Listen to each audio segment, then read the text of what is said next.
Fender created something called the Bass 6 in the 60s, named after its 6 strings tuned an octave below a guitar. Unlike a regular 4-string bass, it also differed in that it had a shorter 30-inch scale length, Jazzmaster/Jaguar body, and tremolo arm. I've dabbled with putting thicker and lower tuned strings on my standard acoustic guitar already, eventually coming by a .095-inch gauge acoustic string that matches the thickest string in an electric bass 6 set.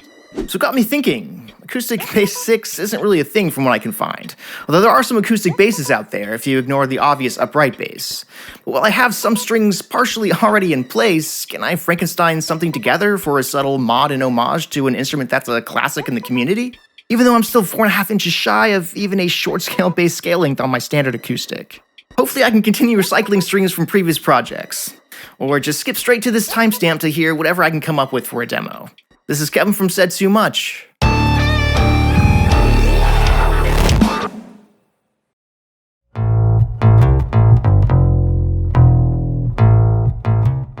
To recap, the thickest strings came from a Guitarron set that are already in the right place. Installing those required drilling the thickest two's machine heads even for some of their string taper. For the whole .095-inch gauge to fit through, you'd need to drill beyond even where I felt comfortable. But I was able to wrap all of the full gauge length around the tuning peg, only a few more times than I usually like. The bridge pins were another uncomfortable situation, having broken a few of them during that project, with maybe some slight damage trying to force things into place and settling on some weird wrapping, tape, and superglue solutions.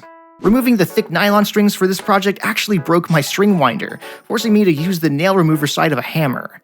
So maybe that's what we can expect with these strings too when going back to standard. For our remaining strings, I grabbed the baritone phosphor bronze strings I used previously, knowing I could move them over one spot while retaining a length long enough to reach its new tuning peg. Yes, those strings obviously have a little more wear on them and aren't as shiny as the brass Guitarron strings, but they all have a pretty uniform sound one way or another if you ask me. They're still all tuned to a lower note with lesser tension than intended, since acoustic instruments usually have higher tension to sound louder, but we've actually managed to match an electric bass 6 set more or less, with strings meant for acoustic instruments. We can start loose at EADGBE and maybe tune higher as we go.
So what do y'all think? Were the low notes too muddy or properly amplified in this little body?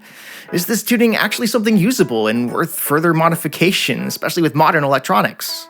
I didn't fully commit to filing out the nut to fit the bass strings better for probably slightly better intonation, and of course, we can use fresh strings. You can try this on your own using acoustic bass string sets out there, borrowing the middle two strings of a regular acoustic guitar set to finish off the treble side. Be prepared to buy some extra bridge pins and drill and hammer at your own risk though. Of course, there are famous songs out there like The Cure's Pictures of You and the Beatles' The Long and Winding Road that truly explore the context of this instrument as something more than just either a bass or a guitar. The fact that the bass 6 also has a tremolo on it is something that fascinates me. You don't really see basses with tremolos, and could we put a tremolo on an acoustic guitar? I actually think I'm going to keep this tuning for a while, and there might be more inspired projects down the road if you stay tuned. For now though, enough said. For early video access, raw instrument tracks, and more exclusives, find our community on Patreon and consider adding your support. Said too much.